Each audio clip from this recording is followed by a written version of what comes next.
আজকে আমি একটা বিষয় নিয়ে আলোচনা করব, সেটি হচ্ছে যে সম্প্রতি আপনারা জানেন যে এসএসসি পরীক্ষার রেজাল্ট প্রকাশ হয়েছে। সেখানে কিন্তু রেজাল্টের একটা ফল বিপর্যয়, অনেকেই বলছে যে ফল বিপর্যয় হয়েছে, এটা মেনে নেওয়া যাচ্ছে না, পাশ করলো না কেন, ফেল আসলো কেন, কিংবা হচ্ছে যে এত এ প্লাস পেলো না কেন, আমার ছেলে এত পরীক্ষা দিয়ে এ প্লাস পেলো না কেন। ঠিক আছে, এরকম একটা কথা সব জায়গায় ছড়াচ্ছে আর কি। তবে আমি বলতে চাই যে দেখেন, আপনার ছেলে মেয়ে যে পড়াশোনা করবে, কিংবা কোনো শিক্ষকের যে ছাত্ররা রয়েছে যারা যেরকম পড়াশোনা করবে তার ফলটা কিন্তু সেরকমই পাবে। মনে করেন, যেহেতু দেখলাম যে এবার কিন্তু হচ্ছে যে ৭৯ পেলে ৮০ করে দেওয়া হয়নি, এরকম কিন্তু অনেক দেখলাম আমি। কাজেই আপনি আপনার অ্যাবিলিটি হচ্ছে যে স্টুডেন্টের অ্যাবিলিটি যতটুকু, সে অনুযায়ী কিন্তু সে মার্কস পেয়েছে। এখন দেখা যাচ্ছে যে আমাদের কিন্তু এরকমই হওয়া উচিত যে আমাদের শিক্ষার ক্ষেত্রে আমাদের কিন্তু কোয়ালিটিটা এনশিওর করা দরকার। আমাদের হচ্ছে যে কোয়ালিটি, যে শিক্ষার হচ্ছে তার গুণগত মানটা কেমন রয়েছে, সেটাকে কিন্তু আমাদের এনশিওর করা দরকার। যে যদি স্টুডেন্ট ভালো ১০ জন স্টুডেন্ট হয়, সে ১০ জন স্টুডেন্ট প্লাস পাওয়ার মতো সে ১০ জনকে প্লাস দেয়া হোক আর কি। যে কোনো মতো টেনে টুনে ৭৮ ৭৫ পেয়ে গেছে, তাকে আবার টেনে টুনে এ প্লাস দেওয়া হলো, ওরকম স্টুডেন্ট তো দরকার নাই আমাদের। ঠিক আছে, ওইরকম কিন্তু আমাদের স্টুডেন্ট দরকার নেই। যারা একেবারেই ভালো মেধাবী তারাই এ প্লাস পাক। যখন গ্রেডিং সিস্টেম চালু হয় তখন কিন্তু এত এ প্লাস ছিল না, দেখা যেত যে পুরো একটা উপজেলা মিলে কয়েকজনের প্লাস এরকম। ঠিক আছে, জেলায় মিলে কয়েকজন এ প্লাস পেত শুধুমাত্র। তো এখন দেখা যায় যে লাখ ২ লাখ ৩ লাখ এ প্লাস পায়। এ প্লাস পাওয়া তো কোনো ব্যাপার নয়, কোয়ালিটি হচ্ছে যে কতটুকু সেটা আগে আমরা জানতো, কোয়ান্টিটি তো ব্যাপার না আমাদের। কোয়ান্টিটি ৩ লাখ এ প্লাস পেয়ে লাভ কি? আমাদের বিশ্ববিদ্যালয়ের আসন সংখ্যা তো কত, অত বেশি তো আমাদের আসন সংখ্যা না। ৩ লাখ কি আমাদের আসন সংখ্যা আছে? না কিন্তু।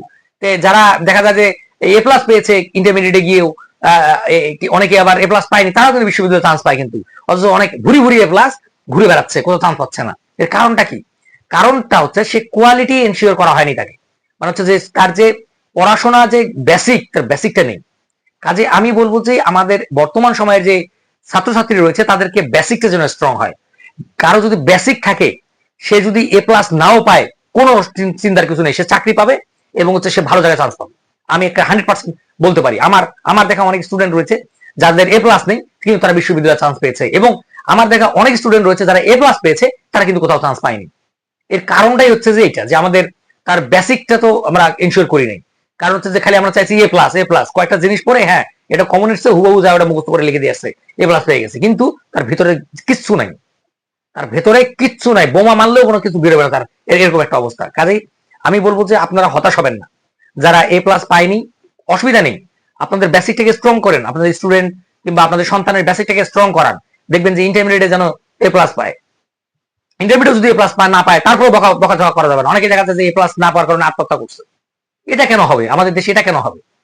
কারণ আমরা এমন ভাবেই তৈরি করে ফেলেছি যে এ প্লাসই মনে হয় আমাদের সব, এ প্লাসই পেতেই হবে, এ প্লাস ছাড়া কোনো কিছু নাই, এ প্লাসের ছাড়া কিচ্ছু হবে না, এরকম একটা আমাদের চিন্তা ধারণা।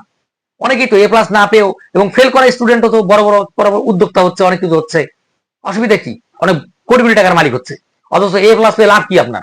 এ প্লাস পেয়ে দেখা যাচ্ছে যে মেয়েদেরকে কিছুদিন পর আপনারা বিয়ে দিয়ে দিচ্ছে, তার জন্য কোনো কিছু পরবর্তীতে যে বিশ্ববিদ্যালয়ে পড়বে তা কিন্তু করা হচ্ছে না। কিন্তু তাহলে এ প্লাস দিয়ে লাভটা কি আমার?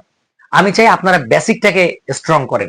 আমার আমার যত হচ্ছে যে গার্ডিয়ান অভিভাবক রয়েছে পরিচিত, তাদেরকে বলতে চাই, কিংবা হচ্ছে সারা বাংলাদেশের যারা গার্ডিয়ান রয়েছে, যারা সারা বাংলাদেশের যত শিক্ষক রয়েছে মাধ্যমিক পর্যায়ের, তাদেরকে আমি বলতে চাই যে আপনারা একটু দয়া করে আপনাদের সন্তানদের একটু বেসিকটাকে স্ট্রং করান। বেসিক যদি স্ট্রং থাকে, সে কিন্তু বাংলাদেশ না বিশ্বের যে কোনো জায়গায় যেতে পারবে। আমারও যেমন অনেক বন্ধু বান্ধবী রয়েছে, কিন্তু যাদের এসএসসি রেজাল্ট খারাপ, পরবর্তীতে এইচএসসি দেখা গেছে এ প্লাস পেয়েছে, সে কিন্তু অ্যাডমিন ক্যাডার এরকম রয়েছে কিন্তু, কিংবা পুলিশ ক্যাডার রয়েছে, কিংবা শিক্ষা ক্যাডার রয়েছে, এরকম দেখছি যে এসএসসি তে কিন্তু এ প্লাস পায়নি, এইচএসসি তে গিয়েও এ প্লাস পায়নি, অনেকে আবার রয়েছে, তারাও কিন্তু অ্যাডমিন ক্যাডার রয়েছে। আবার এসএসসি তে এ প্লাস পেয়েছে, গোল্ডেন। এইচএসসি তো গোল্ডেন, কোথাও চান্স নাই, কিসের চাকরিও আর পায় না। এর কারণটা কি? তার বেসিক নাই। আমি একটা এনশিওর করে বলবো তার বেসিক নাই। যার বেসিক আছে, তার রেজাল্ট যাই হোক না কেন, সে বিভিন্ন জায়গায় চান্স পাবে, বিভিন্ন চাকরি পাবে।